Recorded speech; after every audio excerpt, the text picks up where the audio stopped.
Good evening. My name is Connor Graver. We welcome you from the northwest suburbs of Chicago and Mount Prospect, Illinois. I'm currently a senior here at Prospect High School and the associate editor-in-chief of our newspaper, The Prospector. I'd like to welcome you alongside with my co-host, Tia Sadlon. We are very thrilled to have you for this very exciting event tonight. Thank you, Connor, and good evening, everyone. My name is Tia Sadlon. I am also a current senior here at Prospect, and I am a former student of John Camardella as I took his course last year as a junior. We would like to thank you for joining us this evening for a live broadcast of Dr. Diane Moore's keynote that will address how religious literacy can help prepare people for an engaged and informed citizenship.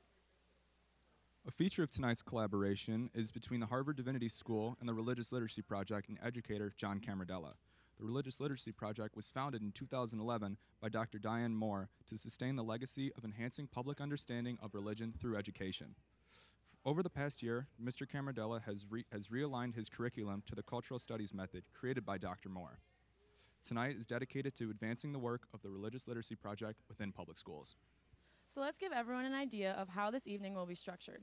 Momentarily, we will have exclusive interviews with some of the members of the Religious Literacy Project team, Dr. Lauren Kirby, Ms. Sarabin Levy-Brightman, and Mr. Christopher Rood. Following these interviews, Dr. Moore will give her keynote address, which will then be followed by a short Q&A with our audience. For our viewers watching this broadcast online, we invite you to pose a question in the comment feature of our YouTube channel, and our team will select some to present to Dr. Moore in the theater. The night will conclude with a short on-camera interview with Dr. Diane Moore after the Q&A. Before we invite the members of the RLP team to join us on camera, we'd like to show a short video created by the Harvard X course, Religious Literacy, Traditions and Scriptures, entitled The Misunderstandings of Religion.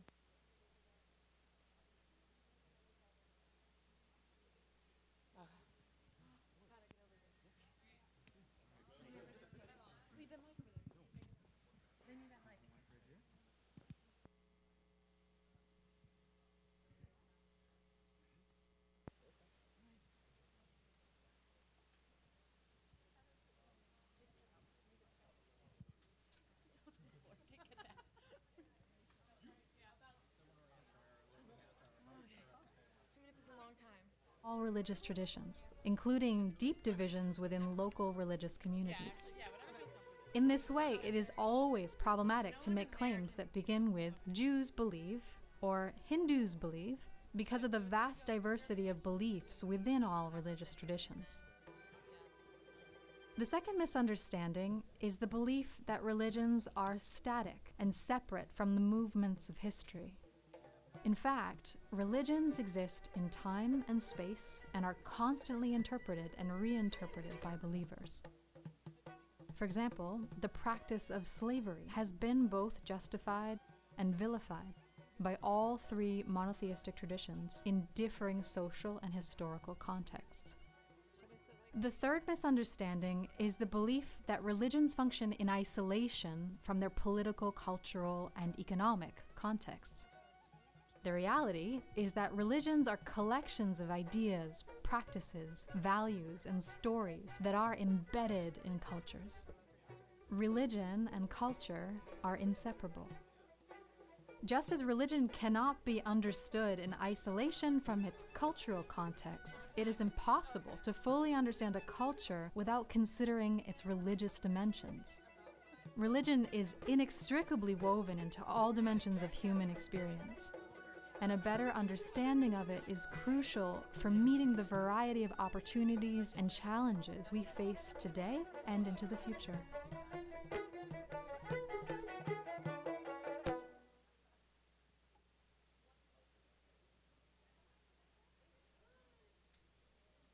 Welcome back. We hope you enjoyed that informative video. We're now joined with three members of the Religious Literacy Project, Dr. Lauren Kirby, Ms. Sarabin Levy-Brightman, and Mr. Christopher Rood.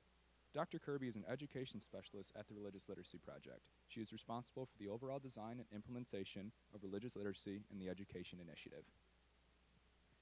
Ms. Levy-Brightman is a senior curriculum, resource, and training associate at the RLP and develops curricular resources and programming for teachers with an emerging focus on supporting religious literacy through the study of literature. Mr. Rood is the Religious Literacy and Research Associate and works with teachers to implement religious literacy resources in public school classrooms. Dr. Kirby, Why is the Religious Literacy Project and Prospect partnering, and what do you hope to accomplish on this trip? Well, we're really excited to be here, and we've had this amazing partnership with John Camardella for the last couple of years, and that has generated some amazing new resources and assignments and things that have been designed with John for Prospect students. And what we're hoping to do now is to really expand that collaboration to work with more teachers in District 214. We know it's an innovative district. It's excited. Everyone here is excited about being creative, really pushing the boundaries of what we can do, how we can learn. And we're just really excited to meet more people who want to teach about religious literacy and do more of this kind of work alongside us. Absolutely. What have your impressions so far have been Prospect? What have your impressions of Prospect been like so far? Everyone seems really happy. Everyone's really excited about religion.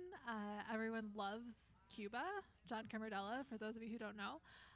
So it's really just a very energetic kind of place to be, and we're really thrilled to get to work with all these teachers tomorrow and get to know them a little bit better and see what kinds of work they're doing in their classrooms. Ms. Levy-Brightman, I know a lot of high schoolers don't think of literature when it comes to studying religion. Could you help us understand the role literature can have or should have regarding religious literacy? I'd be happy to. It might take more than 2 minutes. No, in earnest, I think I'd answer that question from 2 different angles. And the first would be to flip it on its head. Because I think that if you think about American literature, so pick Hawthorne or Emerson or Whitman or Faulkner or Toni Morrison or Philip Roth, and tell me how you can understand any of these works without understanding how religion is functioning, both within the text and in the cultural context in which this text is produced, and you'd have a really hard argument to make. So I think one piece is that in order to understand literature, American literature, English literature, French literature, Nigerian literature, Chinese literature, religious literacy is almost presumed. So it's a foundational piece. But I also think that there's another angle in, which is that literature invites us into an imaginary experience and opens up worlds that can be radically different from our own and provides us with a space to think about them in critical and complex ways. And those are tools that are really important for thinking about religion in complicated ways and for becoming religiously literate. So I'd say it goes both ways. You need to be religiously literate to understand literature, but learning to think about literature critically also provides a foundation for thinking about religion. Great, thank you. And Mr. Rood, you've written numerous case studies and used Mr. Camarella's classroom, and you've been to Prospect multiple times. Can you speak to how you've seen his class change in the last year and preview what to expect from the new religion and technology case studies you're authoring? Yeah, absolutely. So I have had the pleasure of getting to see John at work in his classrooms multiple times and over the last few years. And I think the main change that I've seen, 2 of them I would say. The first is a new clarity of purpose. So before, I think John was teaching this class because he thought that teaching about religion was really fascinating and exciting, which Right. of course it is, right?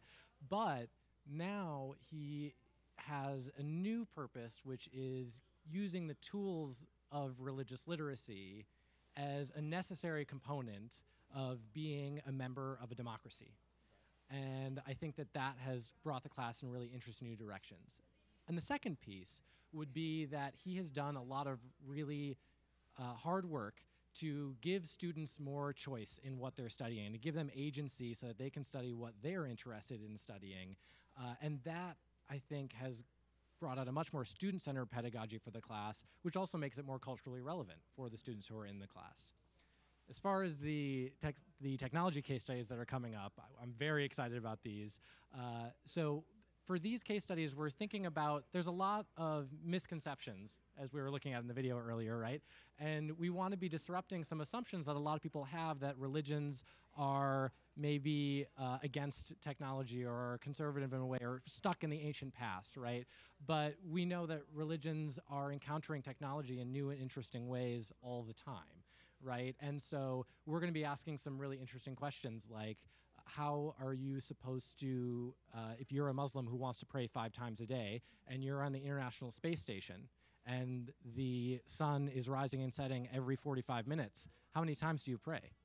Or asking the question, why do Mormons care so much about genetic testing And why do geneticists care so much about Mormons? Or another interesting question, let's say you are a Silicon Valley CEO. Why do they seem so interested in Buddhist mindfulness meditation? So that and a lot of other really exciting questions are going to be some of the things that we're exploring. Absolutely. Sounds like a very, very fun project you guys got going. So thank you all for joining us. For everyone online, sit tight because our keynote address from Dr. Diane Moore of Harvard Divinity School is coming to you live from Prospect High School in just a few minutes. Connor and I will be back after the speech to help conduct the Q&A, and we encourage you again to submit questions in the comment feature of this YouTube channel.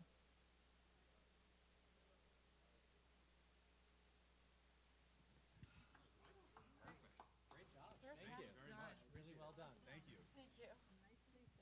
Thank you. Thank you. I appreciate it.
Good evening, everyone.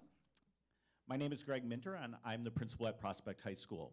I'd like to welcome and thank all of you for attending this evening, particularly Dr. Diane Moore, Dr. Lauren Kirby, Sarabin Levy-Brightman, and Christopher Rude, and to also extend a welcome to all of those that are viewing our online stream this evening. I think it's fairly safe to say that there isn't another high school in the country this evening, or probably any other evening, that is engaging in a conversation around the topic of tonight's lecture offered by Dr. Moore on religious literacy and the hope for deep democracy. Given what is currently transpiring in this country, I do not need to explain why this conversation is so important and relevant, and I am sure others will comment on this as well. Our world religions class is our most popular elective at Prospect High School, in large part to John's outstanding reputation, both with students and with our community members.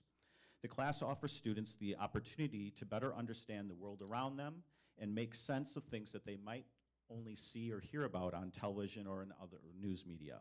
It also helps students to realize that despite our geographic locations, people really have many of the same needs and dreams. However, I would be remiss if I did not mention what, in my opinion, is equally important. The curriculum and instruction in this course is geared around student inquiry, student choice, and assessments that honor and respect the individuality of each student. Students in world religions becomes doers and drive their own learning. Everyone can achieve because the course is not designed to have right and wrong answers, but rather ask students to research and derive their own opinions and articulate their thoughts. This intentional, philosophical approach is one we look to replicate in classes throughout our building. We want our students to be better thinkers and take more ownership of their learning. So thank you, Harvard and the Harvard team, for helping us to move in that direction. Now I'd like to introduce Kurt Loxo, Associate Superintendent for Human Resources of Township High School District 214, a Harvard alumnus and former Prospect High School principal.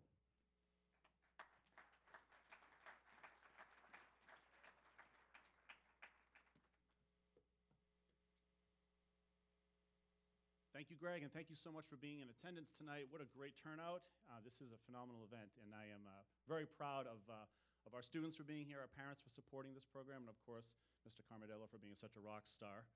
We all know he is, and one reason this is happening tonight at Prospect is because of the great work that John has done. Thank you also for our esteemed colleagues from Harvard University. It's such a delight to see you here. We're so lucky to have you here, and we're looking forward to the program. I want to begin by saying, again, my name is Kurt, and I'm an Aries. I say that not to in any way diminish the gravity of this program, but really to point out that we are fascinated as human beings with any system that will help us understand ourselves better, right?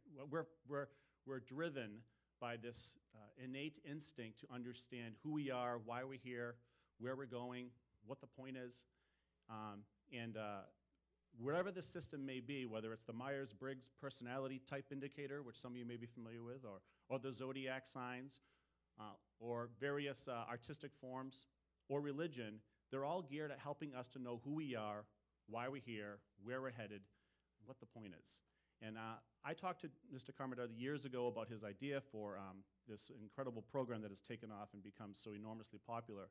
And I was so impressed with his ability to conceptualize the rationale for the religious literacy or religious studies program.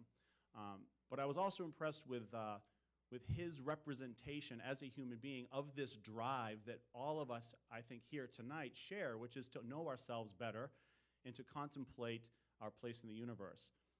And as Mr. Minter alluded to a moment ago, there's probably no more pressing time in the history of the human race than right now in the 21st century to understand our fellow man and fellow woman better. And on that note, I'm going to not extemporize further, which those who know me are aware is difficult for me to refrain from doing, and instead read something that I've been carrying around in my valise for 18 years, the 18 years that I've been in District 214. It's a one single page sheet copied from Eric Fromm's text. And the subtitle, I should say, of this section is A Religious Man. And I'd like you to hear what Eric Fromm, who was a 20th century German-American psychoanalyst as well as a social psychologist, what he had to say about this question of being a religious person. Fromm says, "I have stated that man is asked a question by the very fact of his existence, and that this is a question raised by the contradiction within himself, that of being in nature and at the same time of transcending nature by the fact that he is life, aware of itself. Any man who listens to this question posed to him and who makes it a matter of ultimate concern to answer this question and to answer it as a whole person and not only by thoughts is a religious person. And all systems that try to give, teach, and transmit such answers are religions. On the other hand, any man in any culture that tries to be deaf to the existential question is irreligious. There is no better example that can be cited for men who were deaf to the question posed by existence than we ourselves living in the 20th century. And I'd submit that this would be even more true today in the 21st century. We try to evade the question by concern with property, prestige, power, production, fun, and ultimately by trying to forget that I exist. No matter how often he thinks of God or goes to church or how much he believes in religious ideas, if he, the whole man, is deaf to the question of existence, if he does not have an answer to it, he is marking time. And he lives and dies like one of the million things he produces. He thinks of God instead of experiencing being God. And one of the things that I was so impressed with when Mr. Carmadello came to me years ago and I had the great opportunity to approve this course is that he was going to help students at this school and this community contemplate that existential question, but not just from their individual perspective, but from the multiplicity of perspectives of our global human population. There's a hungering we all share for that spiritual awareness and maybe even that communion with a higher power.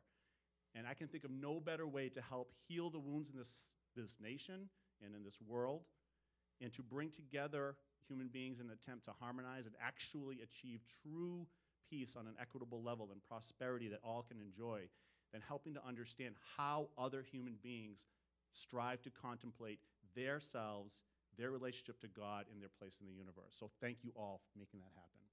It's my pleasure now to introduce Mr. Carmidella, who is a newly appointed fellow in the Harvard Divinity School's Religious Literacy Project. Please welcome him, and please understand that it's largely because of him that we are here tonight. So thank you, Mr. Carmidella.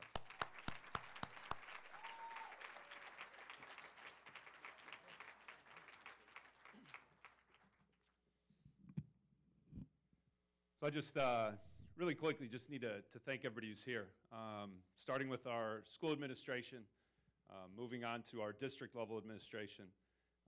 Obviously my new division head Tina's here, my old division head Gary Judson, who's not, he retired last season, as we say. The parents who supported this process, but most importantly the students who are here. And I know there's a lot of you out there. I know there's quite a few alums that I saw walk in. Special thanks to our Prospector Now staff who's helped put this together. I just wanted to say that about 2 years ago, I had the opportunity to go out to Harvard for a summer project. And what ended up happening was I showed up thinking that I was ready to go into the rest of my career. And the curriculum was set, and everything was set. And then I met Dr. Moore and her team. And just when I thought I had figured it out, and just when I thought I knew what religious studies was, is I had my assumptions disrupted, which is a very common phrase in the Religious Literacy Project.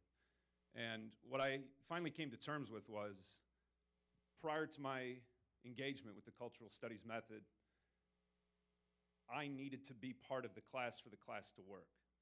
And what I realized after really engaging with this method is that I had become more of a facilitator and less of the educator. Every student who's in here, and I would encourage all of us of all ages to really contemplate what Dr. Moore is going to share with us tonight about how we approach all subjects. I think one of the greatest things that when I hear from alums is all of them are using this method in everything except religious studies. And I'd encourage you to try and use your own lens tonight as you listen to Dr. Moore. And please know how excited we are, the entire team that's here. For those of you who are with us that don't know, we'll be hosting a teacher's educator workshop tomorrow for about 45 educators from around Chicago. So thank you for being a part of this. Thank you to everybody online joining us. And with that, I would like to introduce you to one of my biggest mentors in our team, Dr. Moore.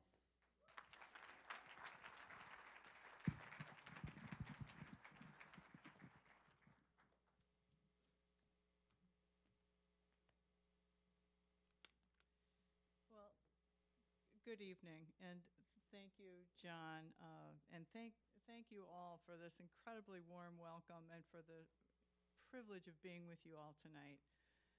We on the Religious Literacy Project staff are the really lucky ones here, because the opportunity to work with students here at Prospect, with John, with the incredible administration who's supporting these new initiatives, is for me really the hope of what education represents, is collaboration among communities with different kinds of skills and hopes for improving the depth of our democracy, and doing it in local contexts that you all know best.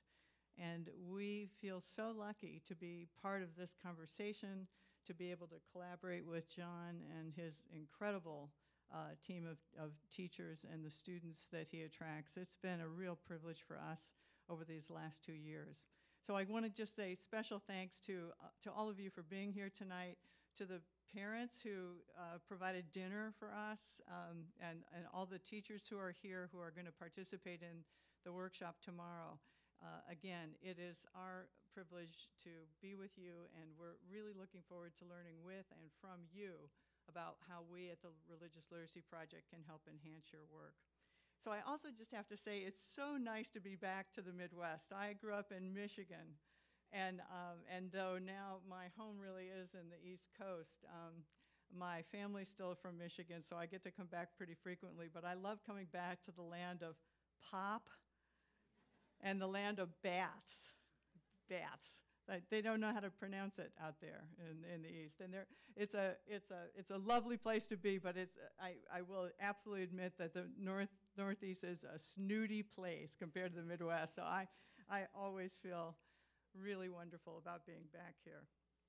So I want to give a context for my conversation tonight with you all. And again, I'm going to provide a language that we use to the Religious Literacy Project, and it comes out of my own work as an educator myself. I had the privilege of teaching secondary school for 20 years, and loved that work. And it was through that experience and my work as a social ethicist, which is my scholarly training, that helped me look at the fundamental important challenge of what it means to have better literacy about religion in the world.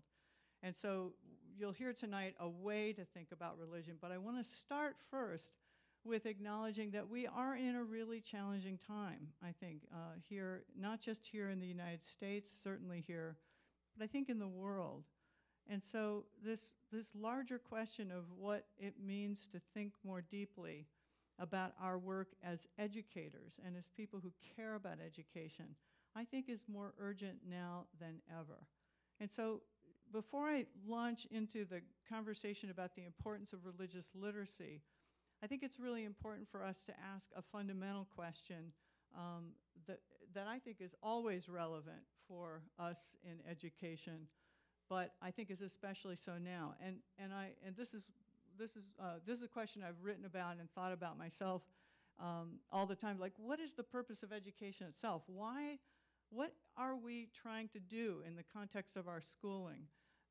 And that's, I think, a relevant question always. And here in the United States, one of the foundations of mandatory K through 12 or 1 through 8, depending on the state, we require, of course, that students in younger ages go to school. And we don't require a whole lot here in the United States. So part of the question in the history of why we require that is a civic reason, is a civic question, that we have required this of our citizens to be able to function as informed and active citizens in our democracy. And I think for the most part, most people assume that that is a really critical role that education plays. And I think throughout history, it has played an important role, this notion of the civic dimensions of education. But I would assert that in the last 20 years or so, that civic nature of assumption about education, though many of us still think that is an important dimension of why what education should be for, the actual practical representation of that has waned. And so I always start a lot of my conversations when I speak with educators and people who care about education with this question, and I think it's something we all should be pondering, both, again, at the national, the state, the district, and the school, and then even each individual teacher. What are we teaching for? What do we care about? What is actually at stake here? And I want to share at the outset my answer to these questions, just as a foundation for transparency, so that you know a little bit about where I'm coming from. And these are my answers, and I'll just articulate these briefly and then return to my understanding of what I think when I talk about democracy, what I mean. So for me, the purpose of mandatory education should be for students to acquire the skills and experiences that will enable them, first, to function as active citizens who promote the ideals of democracy in our multicultural, multi-religious nation. Second, I think it's important for us to give students the skills and opportunities to act as thoughtful and informed moral agents. We're all moral agents. We are, in spite of whether we think we are or want to be. We are moral agents, all of us, and our decisions and our actions on the micro and macro levels matter. They help shape cultures that will either be cultures of generosity and inclusion, and cultures of imagination and of hope and of compassion. And our individual actions also help shape cultures where fear, distrust, uncertainty, and bigotry and prejudice can reign. So I think it's really critical for me, as someone who cares a lot about education and as an educator herself, that for me one of the primary goals that I want to promote is that I want my students to know and to take seriously the fact that their agency in the world matters as individuals. And then finally, to lead fulfilling lives and all that that'll entail. So I could go on, the whole conversation tonight could be about these three, but I just wanted to give you that framework because I think that if we ask that question, we will not have the same answer. And one of the contested questions we have about education itself in our current climate in the US is that I wish we would ask people to start our conversations about education with these questions, to say, what do we value? What are we educating for? And I think what will emerge if we ask those questions are very different answers, but those different answers gives us a better foundation for what I think is going to be a more informed, respectful discourse about those values that really becomes then the heart of a deep democratic citizen, the heart of a deep democracy. What does it mean for us to live within the context of our differences, to take those differences seriously, to engage with curiosity and interest and respect around diverse opinions about things that matter most to us? So the heart of this for me is education. And for me, the challenging times that we're facing with the dismal state of public discourse about every issue that is before us, my main concern, one of my main concerns, is that students currently in our schools, in primary, middle, and secondary schools, this is the reality that they know. This, for them, is normal. And I have incredible hope for our teachers in schools across the country, that our teachers are going to invite our students to understand that this is not inevitable, that what they feel like is the norm and what is normative is not inevitable, and that we as a citizenry and they as individuals can do something else, can make a difference to change this reality. And that's something that I take really seriously and have incredible gratitude and hope to the teachers in the room, because that's where I'm placing my hope for the future, is in you. So, to religion, what's the role that religion plays in this set of questions? So I have 4 premises about religion that I want to articulate and share, and then move into a conversation about what it means to think about better religious literacy and why I hope all of us should think that it really matters and can be an incredible vehicle for us to think more constructively about possibility in our as democratic citizens. So the first premise is that religion is a powerful force in human experience. It has always been, and it will always be. And in spite of the fact that religion has been attempted to be relegated to an individual private sphere, it has never ever functioned in that way, and it has incredible import in social, economic, and political life. So religions function with incredible force to inspire heinous acts of cruelty against each other. We know that historically. But religions have also functioned to inspire some of the most compassionate, innovative, and generous dimensions of human experience that we can imagine. It runs the gamut. Religion is powerful. It's not positive or negative. It's powerful. And understanding religion will give us better tools to understand our contemporary challenges, as well as give us tools to think in some constructive and generative ways about some options related to our contemporary situation. The second premise is that there's a widespread illiteracy, a lack of understanding about religion that spans the globe.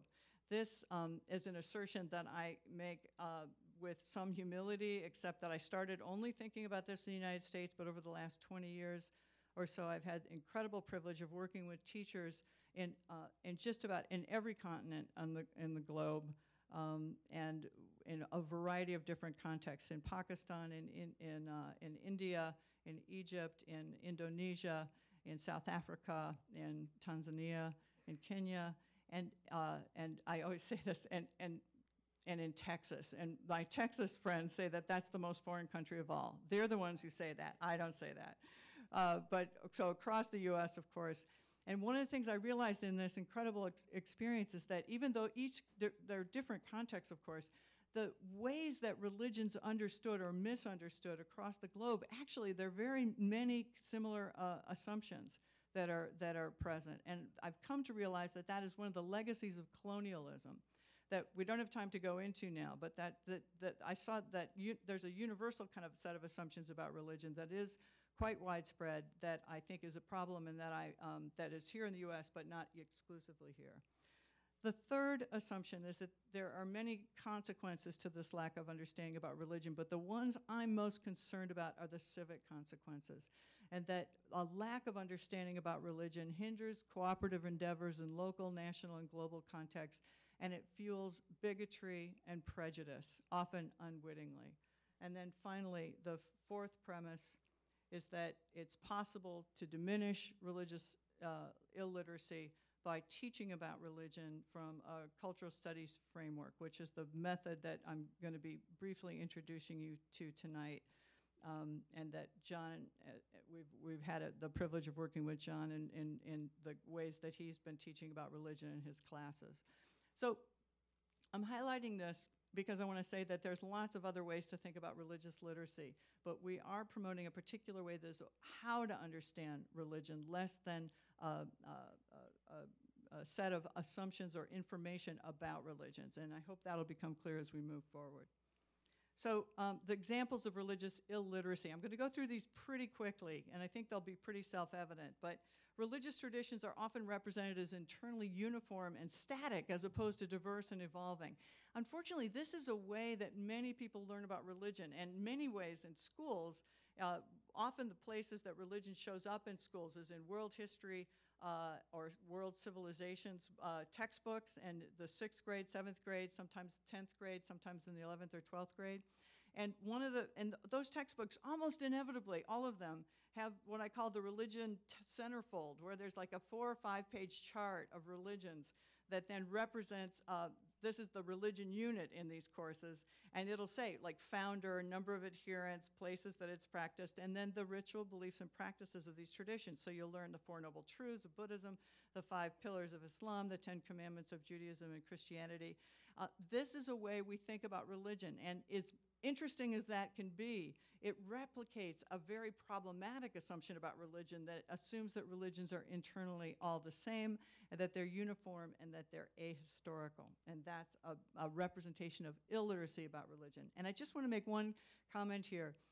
The teachers and the people who end up teaching this, it's not about the teacher's capabilities or intellectual capabilities around religion. It's a very, very few people, educators, including educators, but very few people in the US context itself have occasion to learn about religion from a different perspective, to learn about religion in an explicit way. So what's happening here at Prospect is relatively unusual, that to have the number of courses on religion and the ways that John are teaching them is really unique across the country.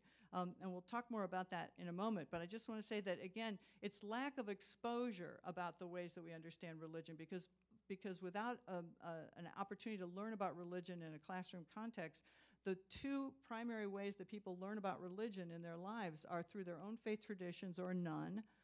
Again, in context of families, whether if you have a religious conviction in your family, obviously you'll be raised in that tradition appropriately. Or if you're raised in an agnostic or an atheist family, you also will have opinions about religion from that experience. So your own family tradition is one source of information about religion, and the other major one is through the media. And as much as we can, rag on journalists for not being, responsible to teach more nuanced understandings of religion, that's not their job. They too have not had deep exposure to a more nuanced understanding of religion. So it's rare to have these kind of courses, and I think so incredibly important. And again, so that's why I want to just say thank you to Prospect, but also to those of you who are here from 214 to be able to be interested in thinking about how to enhance better understanding of religion. So another representation of illiteracy is religious traditions are represented as wholly positive or wholly negative. So you hear the whole thing, well, that's, the kind of religion that we don't like. When we see something like Islamic representations of what we call Islamic terrorism, we often say, well, that's true. Islam is a religion of terror. That's a common assumption that unfortunately gets reproduced all the time. But the corollary to that is many people will say, no, Islam is a religion of peace, and that negative representations of Islam are actually not really religious. They're political, or they're economically driven. This is a challenge. Both of those are problematic from the perspective that we're going to be representing here that we represent through the Religious Literacy Project, and I'll be introducing to you. So another example of religious illiteracy is a religion is deeply and nearly exclusively equated with sectarianism, so that the notion of a distinction between the study of religion and the devotional expression of a religion is confusing to people. We'll talk about that more in a moment. That religion is assumed to be a private matter and not appropriately relevant to the public sphere. This is a very common and deeply embedded notion of religion, and many of you will be really familiar with this when you talk about issues of the separation of church and state. It's often interpreted to assume that religion only belongs in private devotional practice. That is a problematic, a deeply problematic assumption that doesn't represent the power of how religion already functions in all dimensions of human experience. The fifth is that practitioners and religious leaders are assumed to be experts of their traditions. This is, again, a very common assumption, so that we turn to religious clerics or leaders of religions to speak about all of the tradition itself. The reason this is problematic is that religious people and religious leaders are trained in a particular assertion or understanding of their tradition appropriately, because the diversity, internal diversity of religions is so profound that religious leaders are maybe experts in their own strand of a tradition, but they're not trained. That's not the intention of their training, to be trained in all dimensions of other parts of the tradition. And so, for example, I have training both as a religious studies scholar as well as I am also trained and myself am ordained as a Protestant minister.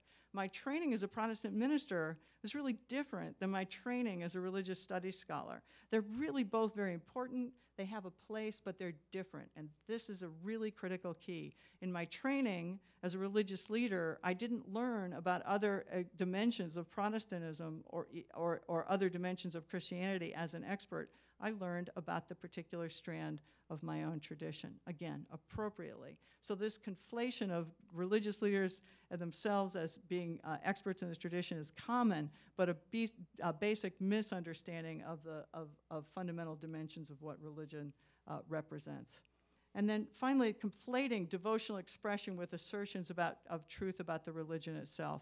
This is also quite common. So you make a claim to say, again, Christianity, all Christians oppose abortion, for example. That would be a common assertion. That is not a true statement, but you can make a claim that you, as a Christian, may yourself oppose abortion, and that's a theological or devotional assertion, which is very appropriate to be making as a person of faith, but it shouldn't be equated then with the truth about the tradition itself. And so for language around this, I'm going to share with you just a part of a longer definition of what religious literacy actually entails. And then I'm going to look and share with you basic tenets of what a religious studies approach to religious literacy looks like. So religious literacy entails the ability there's two parts to this definition: to discern and analyze the fundamental intersections of religion and social, political, cultural life through multiple lenses. So right away, as soon as you start thinking about religion, you can't think about it as isolated in a private sphere, but that every dimension of religious expression that we think we know is always historically, socially rooted in particular time and place, and that question becomes a really important and interesting question to engage. And then second part of the definition, that religious literacy is the ability to discern and explore the religious dimensions of political, social, and cultural expressions across time and place. So I basically say that you ask the religion question of any issue, because basically we always think, well, religion's always not relevant to something like economic theory, or it's not relevant to secularization, because we assume that secular is itself about something that means not religious. When in fact, if you ask the religion question to either of those two and any other question that you're exploring, you'll know that religion does play a really critical role in shaping the economic, cultural, social context of whatever issue we're looking at. And I'll share some examples of what that looks like in a moment. So this is the basic definition that I hope will be helpful as we move through. So, summary assumptions. I'm going to talk about 4 dimensions of religious literacy that all religious studies scholars share. And religious studies is the academic discipline of the study of religion. Now, this is such a diverse group. Religious studies scholars are an incredibly diverse group of people, and we hardly agree on anything. I just want to say, so the fact that we were able to come up with these 4 assertions is itself modestly miraculous, I have to say. And we can make this claim because I had the privilege of being part of an American Academy of Religion, which is the professional body of religious studies scholars, who actually created guidelines for how to teach about religion in K-12 schools.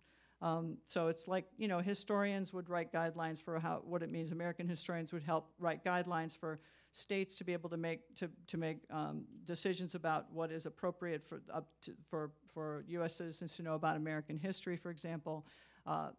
Similarly, economic theorists create guidelines for what it means, what kind of literacy around economics is required. So the American Academy of Religion did the same for K-12 schools on religion and religious studies. And so we came up with these guidelines, which we're happy to share with you if you're interested.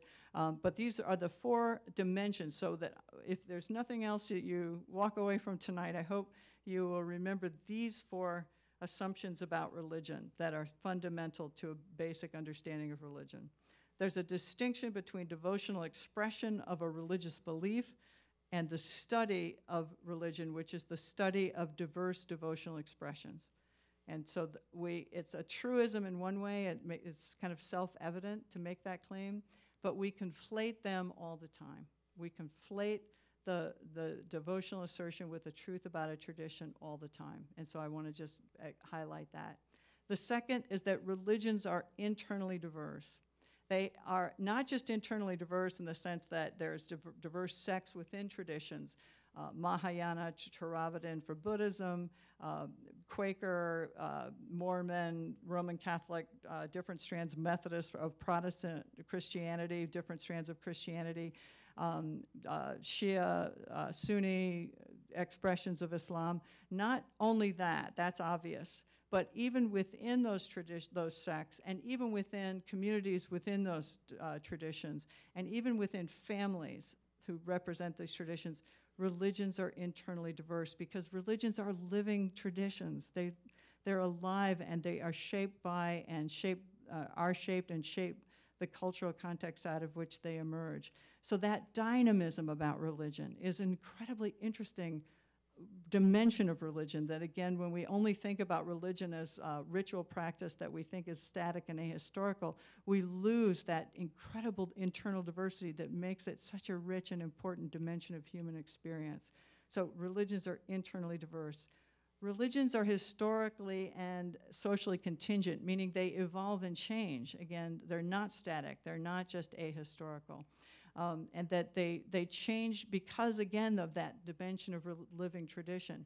And that language of evolution, I don't want to imply that that means they get better. They just change. They change because humans change, and because cultural and political contexts change. And I'm going to give you just a really brief example of this that I hope will illustrate this, both internal diversity and this notion of evolution and change.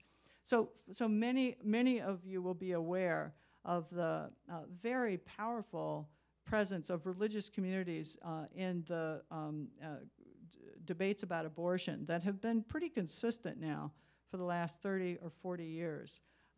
They're very much part of public conversation and public discourse about the challenging issues that abortion raises. And many of you will know that the Southern Baptist Convention, which is a Protestant, US-based Protestant denomination, has very much at the forefront of those, of the challenge to abortion as murder, and feel many members of the Southern Baptist community have been very active in their opposition to abortion, both at the lobbying level as well as individually. What very few people know is that the Southern Baptist Convention in the early 1970s, right before Roe v. Wade, the Supreme Court decision that legalized abortion, that the Southern Baptist Convention passed resolutions that recognized the moral legitimacy of abortion, and even laid out the fact that it's a challenging decision, but highlighted issues like the health of the mother, the economic foundation of the family, the issues of rape or abuse. So they highlighted those as absolutely appropriate dimensions of why termination of a pregnancy, abortion, would be morally acceptable. They reaffirmed then those resolutions twice, later in the 1970s and then early 1980s. And then through the last few decades, they slowly cut back on those, changing the language a little bit, until 2003, they then reversed all previous resolutions on abortion to say that those were null and void, and now made the claim that abortion is murder. Now, whatever you think about abortion, the point being is that this is one denomination in a relatively short amount of time that had dramatic change in relationship to this issue. So the question for us is not which one is right or wrong, although we hope that we want people to have opinions about these critical moral questions. But the question for the religious studies student and religious studies scholar is, what happened? What were the dynamics that shaped the cultural and political context of Southern Baptists in the early 1970s? And what shifted? What were the dynamics that came together to change that confluence, so that the people who were promoting or supporting the moral legitimacy of abortion in these circumstances were in the majority, and then they became in the minority? What happened? That's the interesting question. So religions change in terms of their dynamic representation because the people and political and cultural context change. So that's what we're talking about when we say religions are internally diverse. They're always internally diverse. So even now, there are Southern Baptists who absolutely oppose the official stance of Southern Baptists on abortion, still believing that there's morally appropriate decisions that can be made around that, rooted in their faith. So these are the kinds of things that we want students of religion to be thinking about, not just assume that a majority or normative opinion is the true opinion of the whole religion, but to look at and recognize and assume internal diversity, and then ask the question, what voices are being heard and what voices are not being heard? And to ask the question to know that there's going to be diversity represented. And then finally, the fourth assumption that all religious studies scholars share is that religious ideologies are embedded in all dimensions of human experience in both historical and contemporary manifestations. So that's another way of saying that religions are embedded. They're all part, like they can't be separated and put in a kind of private place. Religions have always influenced and will continue to influence and have always been influenced by social, political, cultural life. So, but right here, this is the place I'm going to shift, because this is all religious studies. The place I'm going to shift now is to move into a cultural studies understanding of religion, which is a subset, intellectual subset of a way to think about religion that many religious studies scholars share, but not all. So this is a way to think about religion. And this is the cultural studies framework and method that John has adopted in his classes and that we promote through the Religious Literacy Project. And I'm going to talk about why I think this is the best way to think about religion, because I think it really relates to these fundamental questions of what it means to understand religion for a more healthy civic, more healthy civic engagement. And so before I move into a way to understand, a language to understand how religions are embedded, because this is the one that, of the four assertions, that is sometimes difficult to understand. I'm going to put a question before you and just ask you to think about it yourself, and we'll return to it. So some of you may know the Brazilian educator Paulo Freire. He's a critical theorist in education. Thank you. Critical theorist in education. And he has this quote. He's a Brazilian educator. How many of you know Paulo Freire, by the way? Just great. Okay, some of you do. Excellent. Excellent. So here's the quote. Never in the history of humanity has violence been initiated by the oppressed. Never in the history of humanity has violence been initiated by the oppressed. So I want you to ponder that for a moment, and I'm going to ask for a show of hands, and I'm going to ask you all to vote. You don't get to abstain. So I'm going to ask the kind of forced choice. I'm going to ask you if you agree or disagree with this quote.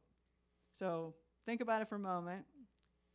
And I want to just tell you, this is really, truly, there are going to be right or wrong answers, but only if you share certain assumptions. So don't be sure. There's not a wrong answer if you don't share the assumption, right? So just initially, though, how many of you disagree with this quote? Raise your hand. Now, everybody has to vote, remember. So, and I can kind of see you. So, all right, lots of you disagree, okay? Very, very common assumption. All right, how many of you agree with the quote? Raise your hand. Okay, all right, lots of hands. More hands than normal. That's very interesting. So I'm not sure why that's the case, but I'll be interested to hear more. Anyway, so, okay, just hold this for a moment. So never in the history of humanity has violence been initiated by the oppressed. So I'm going to now talk about a critical theorist in my own scholarship and my own work that is also very central to our work at the Religious Literacy Project and very central to a cultural studies understanding of religion. And his name is Johan Galtung. And he's actually trained as a mathematician. He's still alive, and he's Norwegian. But he has now been, he's really risen in his own prominence to being what we call now basically a father of peace studies. And he has written on many different things, but one of the most important contributions he's made is this way to think in a more nuanced way about the power of and the roles that violence plays. So let me, for a moment, just step back and tell you just a moment about him and what motivated his work, and then we'll move into his framework, and I'll talk about how it's so relevant to understanding religion, but I think relevant to understanding things outside of religion as well. So first of all, just to let you know that one of the questions that drove Galtung himself was this fundamental question that he was troubled by, deeply troubled by, which is how he could reconcile his fundamentally optimistic view of human nature and capacity, which he shares, he believes in, and that I also share as a Midwesterner. I think it's kind of in our DNA, and I think many of you will share, a fundamental optimism about human nature and capacity, yet the historical realities of our seemingly unending capacity to enact heinous crimes against humanity, against one another. What is it? How do we reconcile that optimism and the reality of terrible, terrible reproduction of violences? And again, most, I think, dramatically in our relatively contemporary context is that rallying cry around the world following the Second World War and the horrors of the Holocaust. That rallying cry that said, never again. And there was a set of assumptions that we would just never, ever allow what happened in the Second World War to happen again. And unfortunately, as we know, that rallying cry we did not rise to meet that rallying cry. And in fact, there have been many genocides and atrocities since then. There were many before then. It was certainly not the first. So how do we reconcile this? And Galtung wrestled with that question. And his answer was this framework of violences. And I want to share this with you now because it has profoundly impacted me, and I hope it would be a useful tool for you all to be thinking about, again, not just religion, but about other larger questions about exactly how do we reconcile these fundamental challenges. And the way he then promoted this idea is that he comes out of a Frankfurt school, out of he's himself a critical theorist, a post-colonial theorist, and influenced by Marxism. So this comes out of a Marxist tradition, and yet it's also a development of that tradition. So he wants to say, though, he thinks instead of just thinking about violence as only related to what we call direct violence, he divided notions of violence up into 3 tiers, what he calls a typology of violence. And there's a corollary of a typology of peace. So these do have they're matched. But I'm going to talk primarily about violence to answer this challenging question that he poses for us. So I'm going to give you these definitions that he shares. Direct violence are behaviors that threaten life itself or to diminish one's capacity to meet basic human needs. This is what we usually all think of when we think about violence: killing, maiming, emotional assault, sexual assault, manipulation. So these are forms of violence that I think we all are very familiar with. But he doesn't usurp them all under violence. He says these are direct forms of violence. His next category is what he calls structural forms of violence. And this is the systemic ways in which some groups are hindered from equal access to opportunities, goods, and services that enable the fulfillment of basic human needs. These can be formal, as in legal structures such that enforce marginalization, such as apartheid in South Africa or Jim Crow laws here in the United States, or they can be culturally functional without legal mandate, which would mean something like limited access to quality education, quality health care for marginalized groups. So this, for Galtung, is a critical arena of what he calls structural violence, a systemic ways, this is key, in which some groups are hindered from equal access to opportunities, goods, and services that enable the fulfillment of basic human needs. The key for Galtung is what he calls then cultural violence. And this is what I want to spend a few moments on. Cultural violence is the existence of prevailing or prominent social norms that make direct and structural violence seem natural or right, or at least acceptable. So I'm going to use this, I'm going to give a couple examples, and I won't go into great detail about them, but I'm going to hint at them and invite your consideration of them. So one of the ways we can think about history, I just talked about the Second World War, we can talk about Nazis. We can look back and we can say, what kind of awful human beings were those Nazis? What kind of heinous people were they? And similarly, we can look back on people who owned slaves in the United States, and we can say, what kind of awful, wretched, diminished human beings were they that could actually own other human beings and support that deep and profound institution? And Galtung says we often think historically about that. We often act in that way when we look back historically.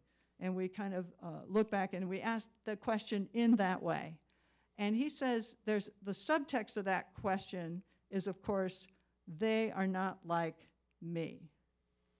And the second subtext is that I wouldn't do that, or you at least hope you wouldn't.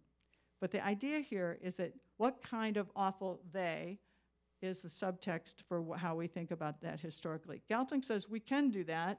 He doesn't think it's either morally or intellectually sound to do so, because he says those people, those Nazis, those slave owners are just like us.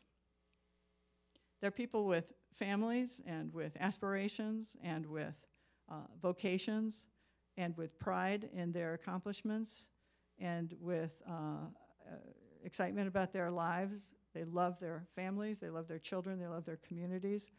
So if they're just like us, then what happened? What's happening to allow for chattel slavery, the rise of Nazism? And cultural violence is the answer for Galtung. Embedded norms and assumptions that make structural and direct violence seem natural, good, and right.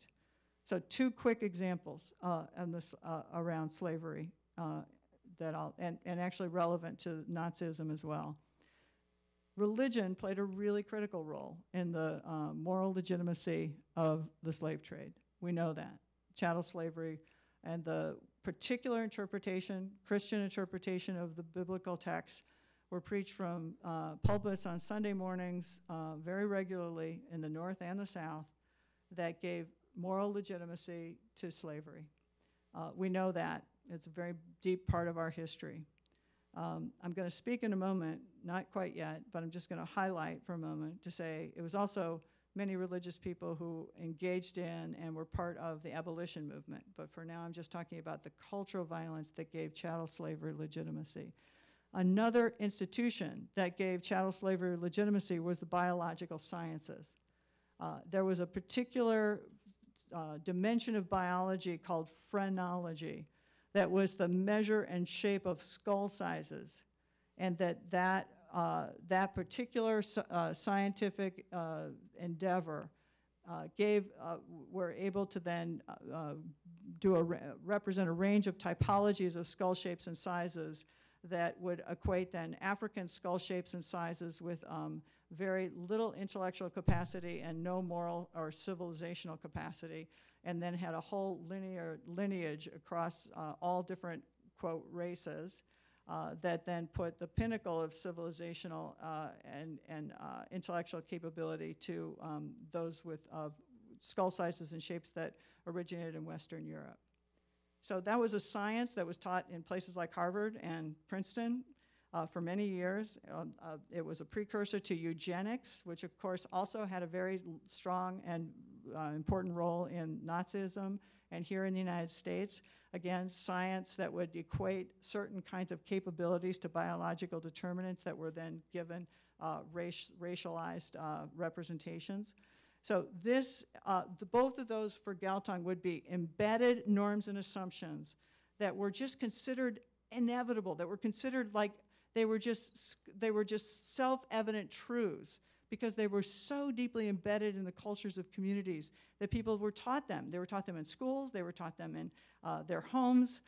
It was, again, seemingly inevitable and just a natural course of events. That is what Galtung calls cultural violence, and that is the hope he has, because he said there were always some people who said no to those ideas. There were some Christians, white and African American Christians, and others who said, this is not the Bible that I interpret. This is not the Christianity I understand. And they had a profound role in helping to shape what became a profoundly effective abolition movement. But initially, they were ridiculed, they were ostracized, they were lone voices in the wilderness, challenging embedded norms and assumptions. But they had the courage of their convictions. They had the communities together to stand up against this, what we now look back on now and say very clearly was a heinous institution. But it didn't just change by nature, it changed by individuals making choices and making different decisions than what was embedded. So for Galtung, the reason this is optimistic for him is that he believes that 95% of what we end up reproducing in relationship to violence in the world is unwittingly reproduced because we don't challenge or are critically reflective of the embedded norms and assumptions that give structural and cultural structural and direct forms of violence legitimacy. So his question for us, it's really easy for us to look back and see this historically. His question for us, and a profound one that I think about a lot, is what will people in 50 years or 25 years or 75 years or 100 years look back and say about us? What kind of awful human beings were they that fill in the blank? There are any number of things. And so for me, the power of Galtung is the fact that it gives us a sense of recognition that these violences are not inevitable, and that the invitation, and indeed I think the challenge, is to say what are the embedded norms and assumptions that we are currently ourselves reproducing, that in hindsight we ourselves might even say that we wish and see something new that we hadn't considered before, and to invite a critical consideration of those norms and assumptions in a way that is constructive and generative, that doesn't just challenge the legitimacy of diverse views, but says, what are those norms, and are they ones we want to be promoting? And sometimes we'll lift them up and we'll say, yes, they are. But lots of times I think we'll lift them up and say, you know, not so much. And that becomes a vehicle to be thinking in some new and generative ways about ideas. So let me say, what's the relationship between this and religion? Everything.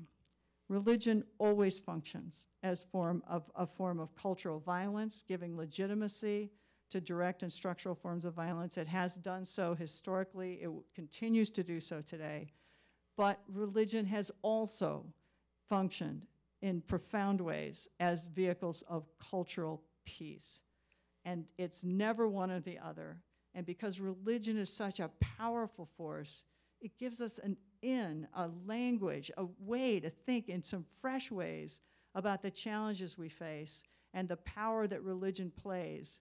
And to, again, not then to just condemn religion or condemn the representations of cultural violence, but to lift them up and have us all recognize and engage and wonder about their efficacy for the aspirations that we hold as a human family.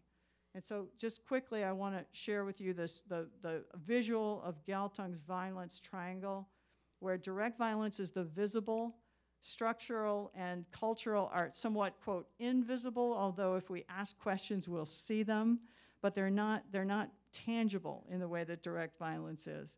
And so this is just a framing. So it's a conception. Structural and cultural violence become conceptual ways into understanding this dynamic. And then I just want to start to close with just sharing brief definitions of the peace dimension of Galtung's framework, the direct, structural, and cultural peace. So direct peace are behaviors that serve to preserve life itself and to promote human flourishing, active expressions of respect, kindness, compassion, empathy, healing, generosity, and humility. We have these everywhere. This is what I think is something that we all, very few would say we don't cherish or hold this up, hold these representations of peace up. And if we take Gandhi seriously, 90% of our lives are engaged in this form of peace, but not critical dimensions of it, unfortunately. Structural peace, systemic ways in which all groups have equal access to opportunities, goods, and services that enable the fulfillment of basic human needs.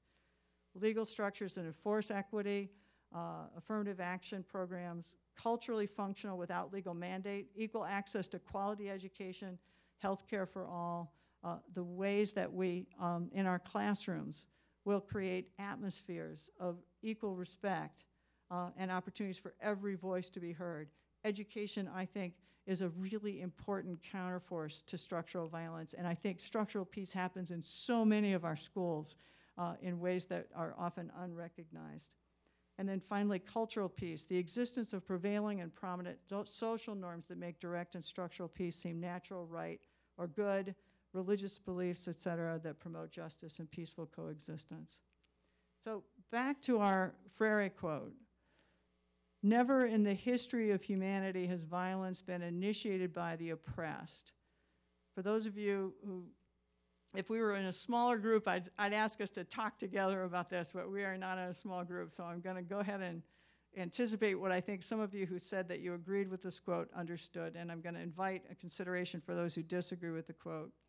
First of all, I just want to say I'm always happy when people have skepticism when something starts with never.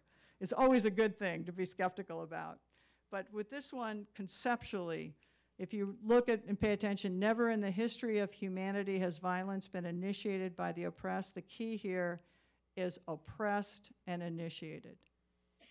Because Freire believes also with Galtung that if you are oppressed, you are already the victim of structural violence.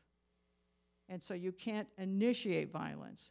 You can act violently and you can engage in direct forms of violence in pretty terrible and heinous ways. It's not giving moral support for retaliatory violence. It's not doing any of that. It is just trying to make visible structural violence, which is often invisible. So never in the history of humanity has violence been initiated by the oppressed, because oppressed people didn't initiate, but they can respond. So they didn't initiate violence. So that's the never in the history of humanity.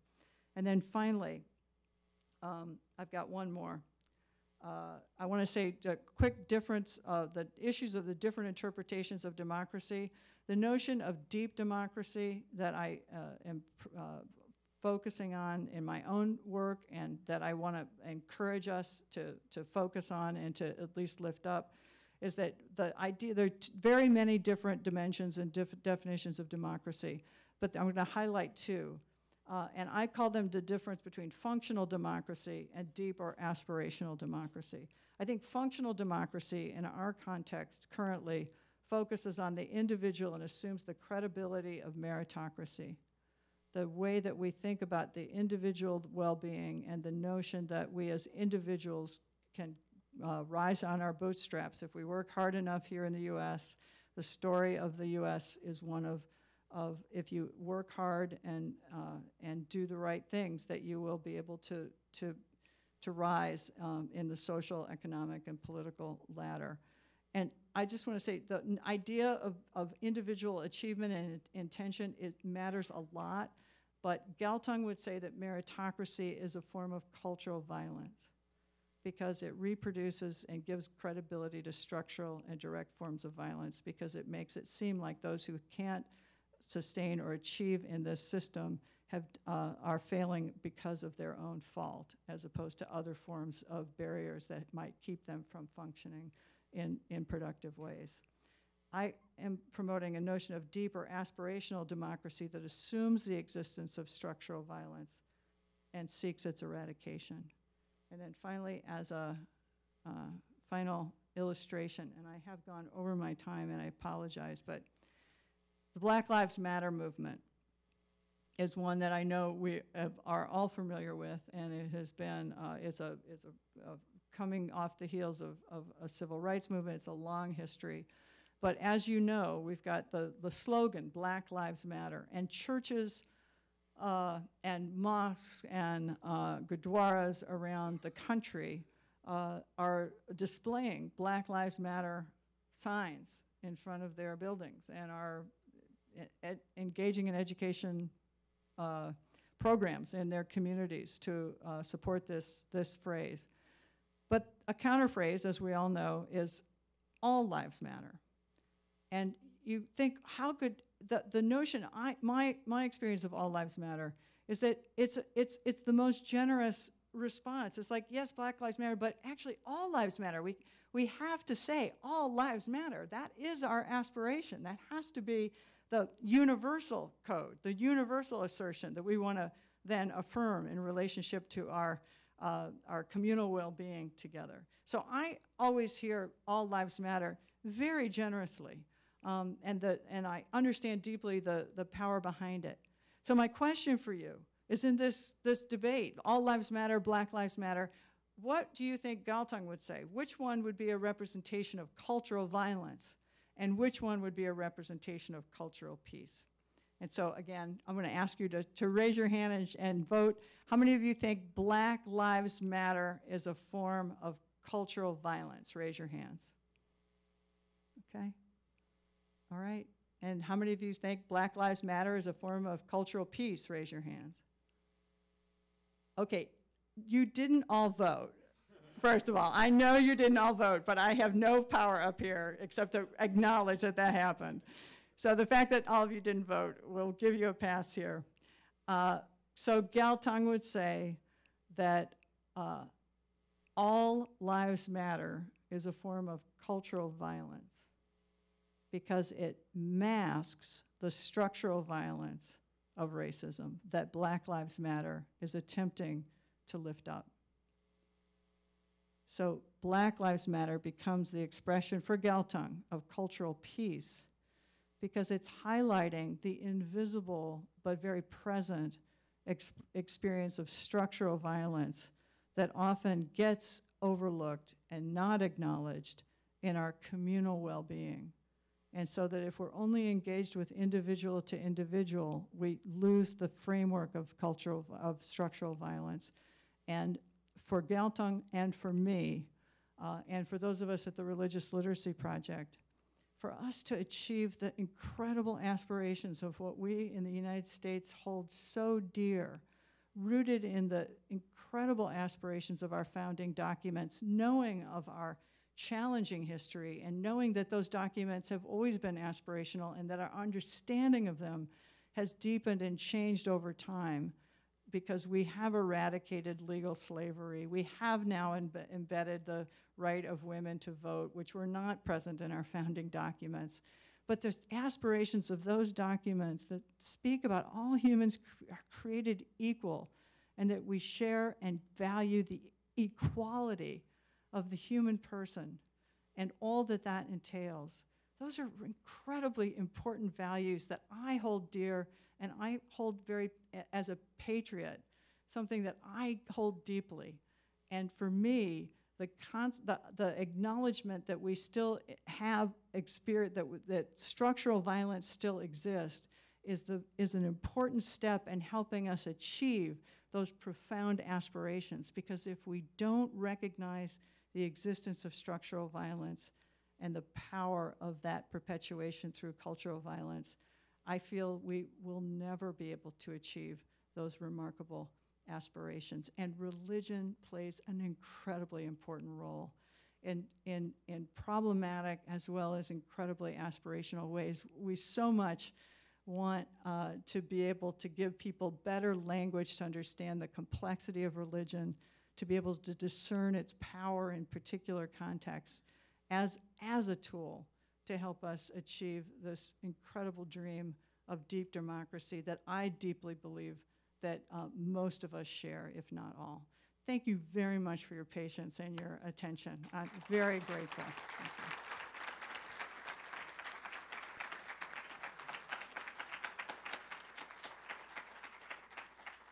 So we're going to take some time here. We got about 10, 15 minutes or so. Connor's standing in that aisle with the mic, and Tia's going to be here in this aisle with the mic. If you have a question for Dr. Moore that you'd like to pose, please just raise your hand. We'll start and wherever we see one. It looks like we got a question over there. Connor, why don't we start over there? Thanks, Dr. Moore. That was really great. Do you see the cultural violence being more perpetuated by, for lack of a better term, secular religions now, like the news channels and the things that people are taking the place of where they're getting their, I guess, moral foundation from? Not just, over the airwaves, but reading the books that are produced by the people who are doing, being the talk people out there. So do you see that kind of solidifying and taking the place of what was traditional religion at all? Wow, first of all, it's a great question. There's like 3 questions in there, which is, and I'll try to pick it apart a little. What I think one of the things you're talking about is, well, first of all, let me just respond to the most direct assertion you made, which I completely agree that much of what we consume today is in the media and in news. Much of it has strands of cultural violence, and I wouldn't locate that in either quote unquote the left or the right. I think it's across the board, and the cultural violent dimensions that I would highlight are the demonization of the other.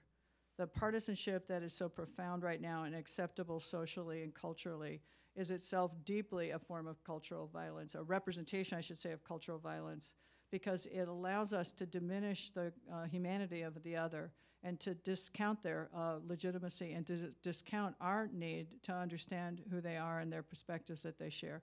We just dismiss them as irrelevant or wrong or immoral or whatever. So the othering dimension of what we do often in our news cycles is key.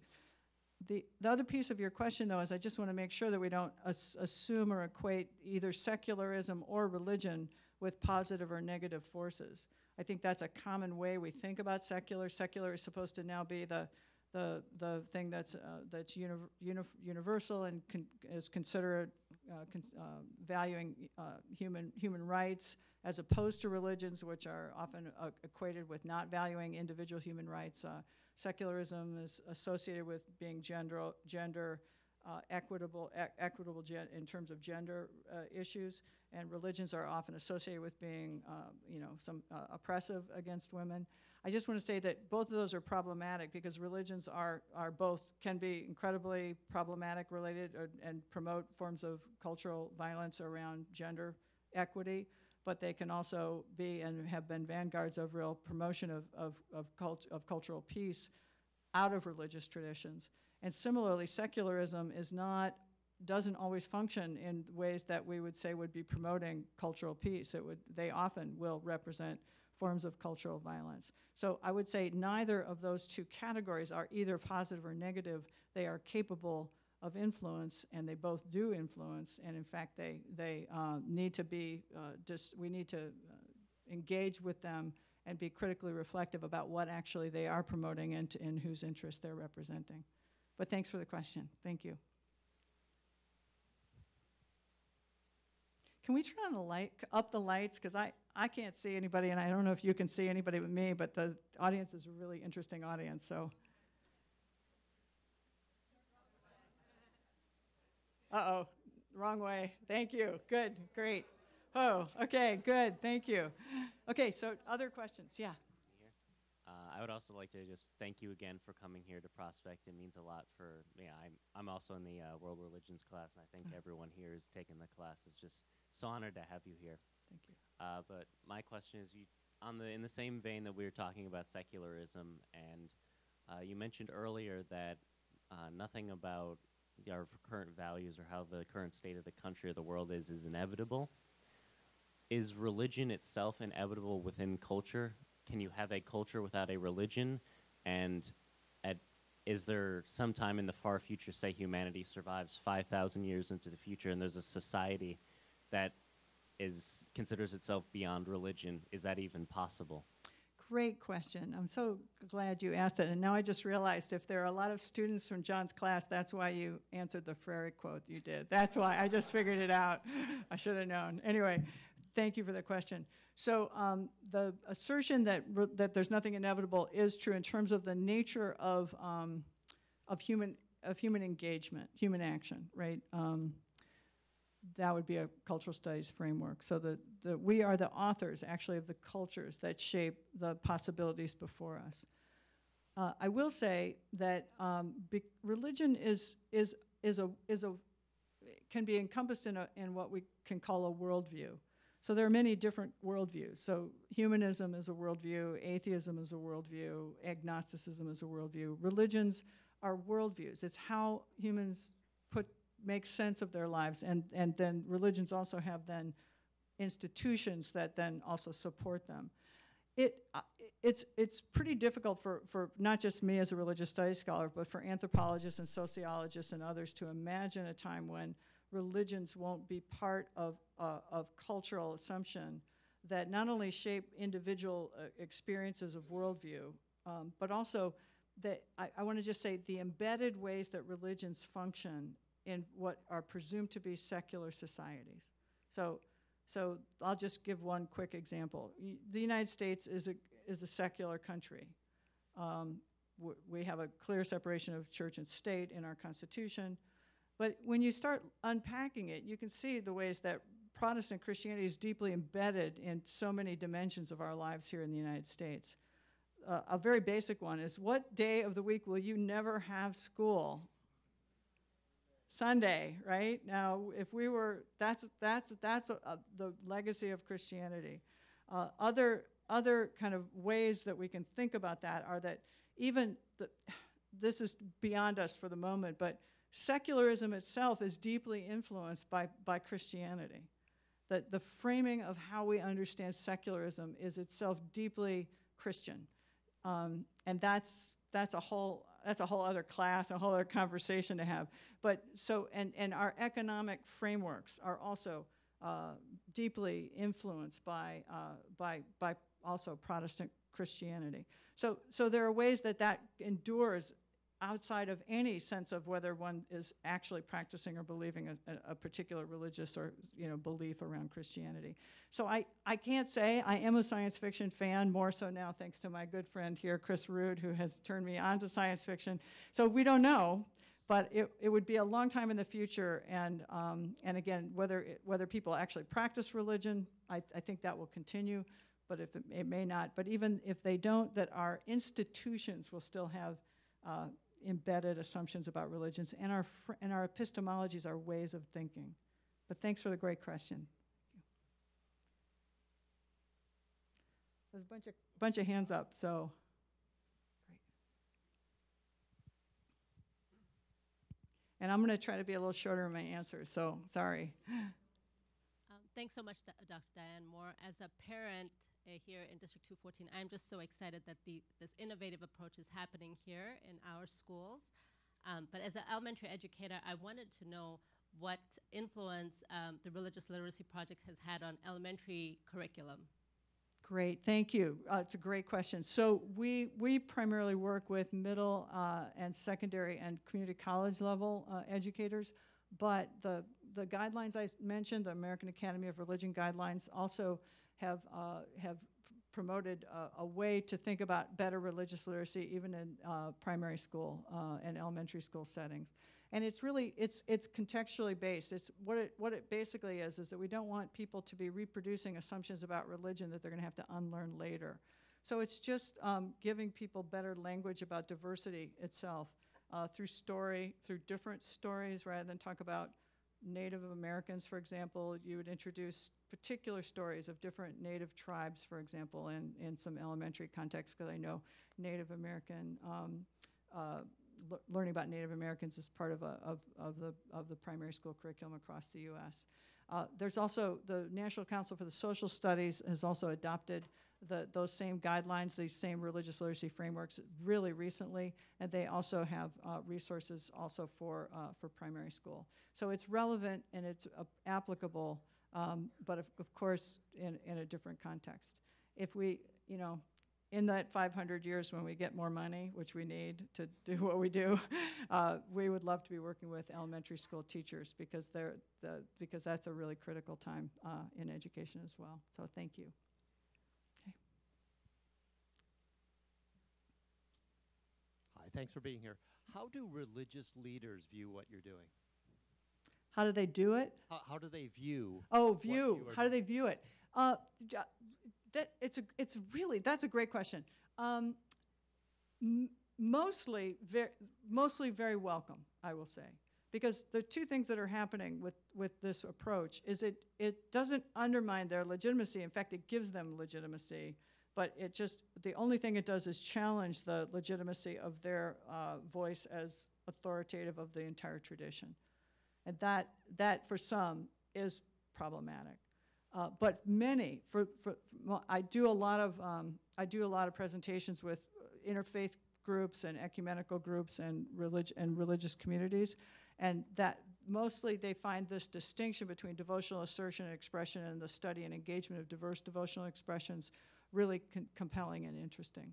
So it's been a real pleasure. In fact, we wish we had more, again, time and resources, because working with religious communities, and especially interfaith and intra-faith communities, is something that we feel excited about, and people have found the framework of what we're thinking useful, because they can start to look not just at the things that unite them, but what does it mean to look at the challenges that divide religious communities, intra-religious communities, as well as among religions, and that many groups are really eager to think about how they can do that more constructively.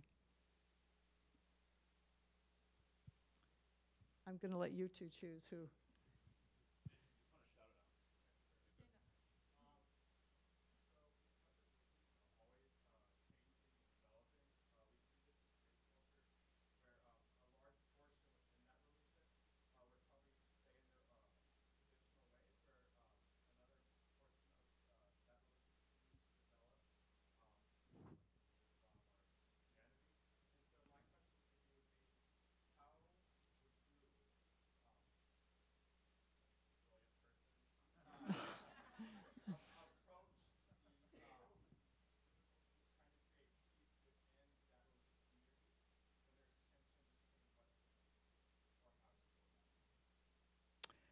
really interesting question. Thank you. Brilliant question, actually. That's such a good one. Let me think for a minute. So I will say that that one of the premises that you offer, I would say I would push back on a little, which is that some communities don't change. Communities always change. Communities change because we change, right? And the nature of how they understand what it means to be a faithful person in a changing world requires ways to think and new ways to think. I think one of the questions you're asking, though, is what happens, because power is a really critical question here then.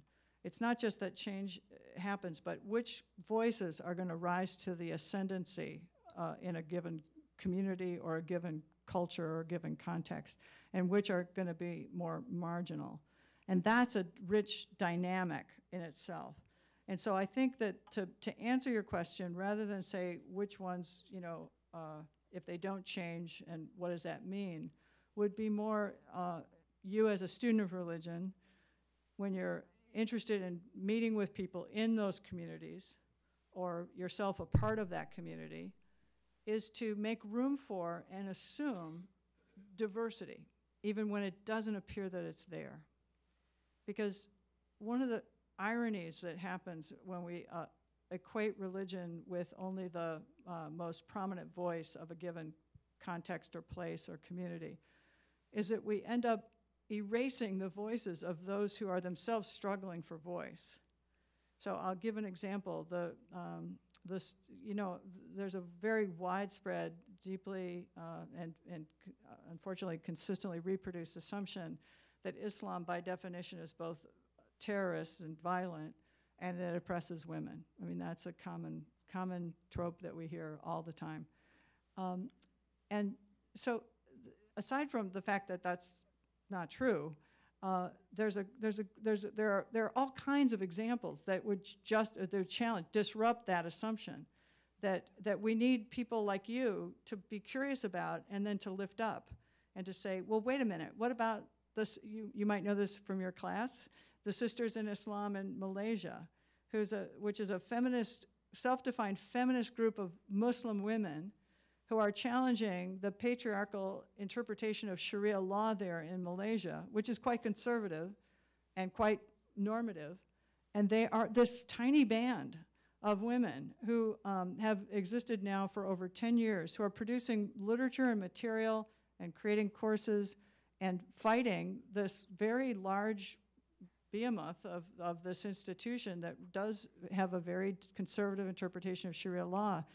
And they're there doing the good, I think, this is my value, the good work. And when we just reproduce that assumption that, oh, you know, Muslims or Islam is, you know, oppresses women, we end up ourselves oppressing women because we don't give voice to those who are themselves challenging those assumptions. So I kind of a roundabout way, but I hope I answered your really fine question. That question of the kind of tension around the dynamics, I think, is a really important one. So thank you.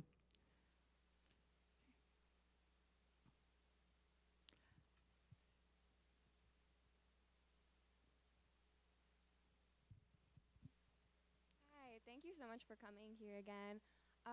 So assuming that religions essentially will always exist and they're neither completely peaceful or violent, I'm wondering how you feel about the goal for universal peace and whether you think that could ever happen. You know, I do think it can. I think you can maybe call me naive, but I'm always making a distinction in my work and with my own students between what's possible and what's probable. And I think that distinction is so crucial, because if we only rest our hopes in what is probable, then I think we're doomed to reproduce these challenges, these structures of violence, because it seems like they're so big and we are so small. You know, that sense of how can I make a difference, or, you know, my efforts make a difference. But history itself shows that it is always individuals that then become a group, that then become others. I mean, those are the most profound influences we have on our lives. So that notion of the possible, I do believe whether we can eradicate structural violence and really create cultures of peace completely, I think that, I don't know if that's possible, but I do believe I deeply believe that we can absolutely minimize the forms of structural violence, and that we can create more and more pockets of places that then I think can become larger communities where we truly do value cultural, direct, and structural forms of peace, and that we manifest them. I think it's possible. Is it probable? I think if we ask that question, Galtung would actually say, well, my interpretation, I would say that the notion of probability as our driving force is itself a form of cultural violence. Because if probability is our expectation of change, that we would engage in trying to make the world a better place in our current context, then we'll stop before we start, right? Because the chances of change are so modest and minimal. But if we think about possibility and inspire that possibility and recognize the incredible power that each one of us has in influencing others, then I do think it's possible. But again, I'm from the Midwest, but so are you. So there you go. So maybe that'll help us. In the back there, the woman you just right. Anyone in the back? Okay. All right. Anyone? Sorry. No, you need Great. a microphone. Connor's got it.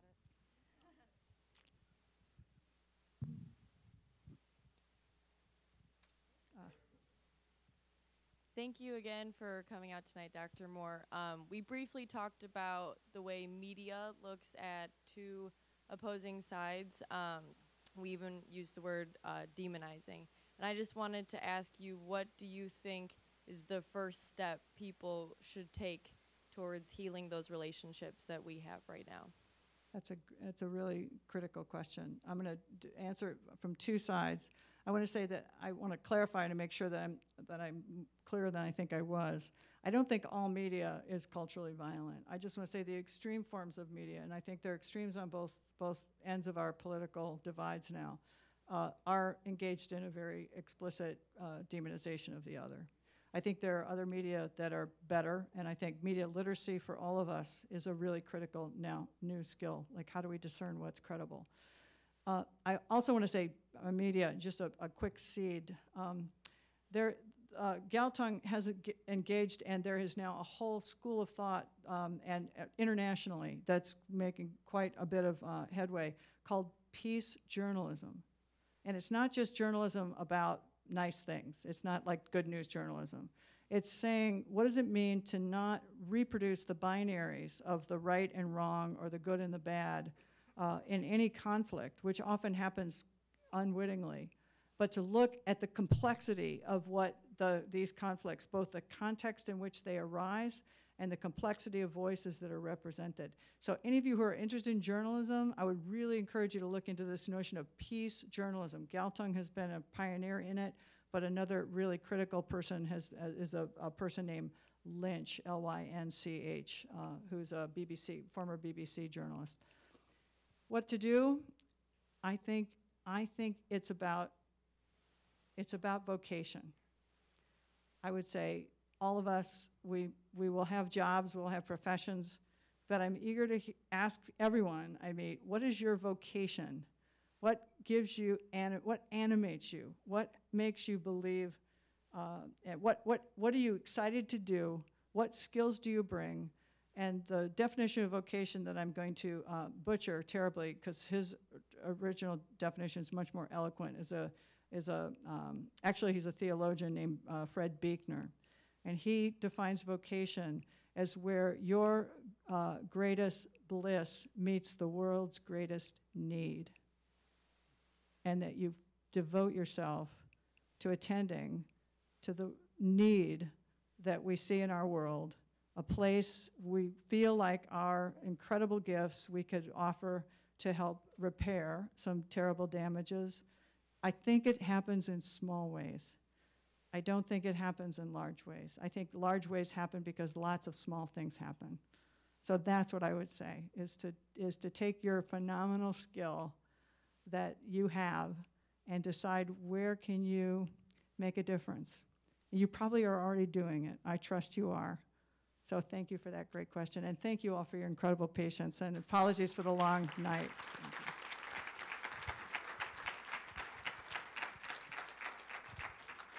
So with this said, I'll just again thank Dr. Moore. All my students are in here, families, everyone else, and I just want to also make sure to thank my own family. My mother, my brother Mike, and my wife Lindy are here. Thank you all for your support. Everything that makes this possible is the three of them. If you want to, oh, you get a round of applause. Just so you know. But thank you to everybody joining us online, and have a great night.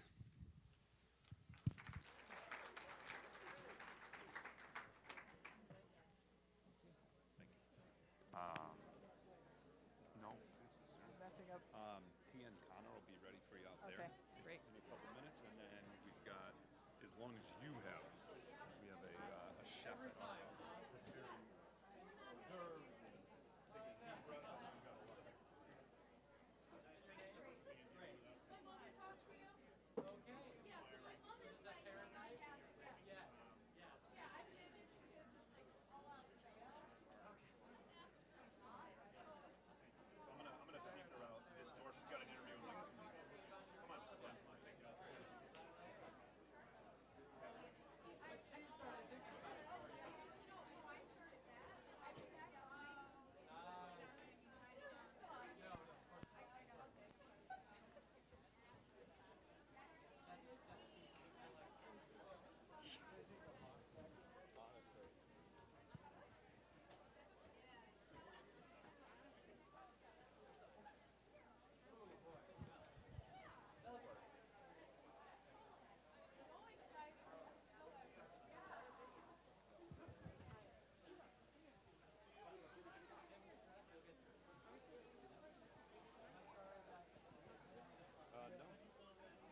We good? Check.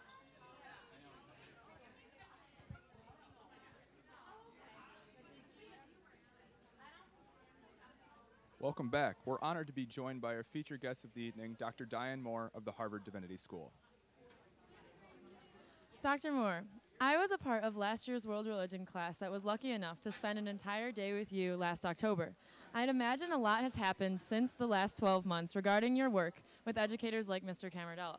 Can you update us on some of the more exciting things that are going on and what it means to you to be back here at Prospect? Great. Well, first of all, I recognized you, so I'm so happy to see you again. There has been a lot that's happened since I saw you last, and a lot of it has actually happened because of your teacher, John. He has helped us set a framework for how to develop more resources that you all were piloting for us last year, and that because of your feedback and his work, we were able then to create many other new resources, case studies especially, to help to represent the framework itself. So for that, I'm really grateful. One other thing that has evolved since then is outside of this, I'm also working with other professionals, and so I'm doing a lot of work with journalists and other government officials, also promoting these questions of better literacy about religion, and feel very fortunate to be able to do so. That's amazing. Thank you. Dr. Moore, you're involved in many projects primarily focused on your work with educators and students. Can you give us an idea as to why your work in the field of public education is so important in your professional life? Well, I think I spoke a little bit about that tonight, but I do feel like education is the heart of what gives me hope for the future.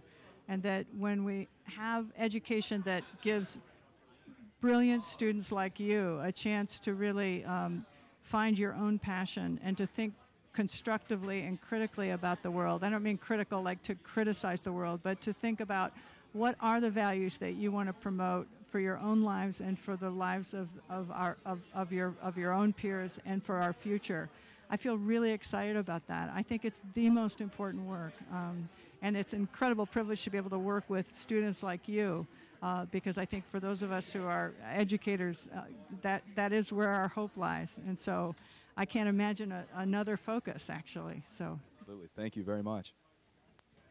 Well, Dr. Moore, thank you so much for the time and effort that you and the other members of the RLP team have made in coming to Prospect. Tonight's address and conversation will hopefully disrupt some assumptions and as we all look to create a more educated and just society.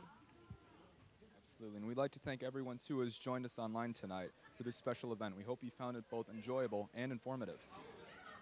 So on behalf of me, Tia Sadlin, my co-host Tanner Graver, and the rest of the Prospector staff, thank you and good night.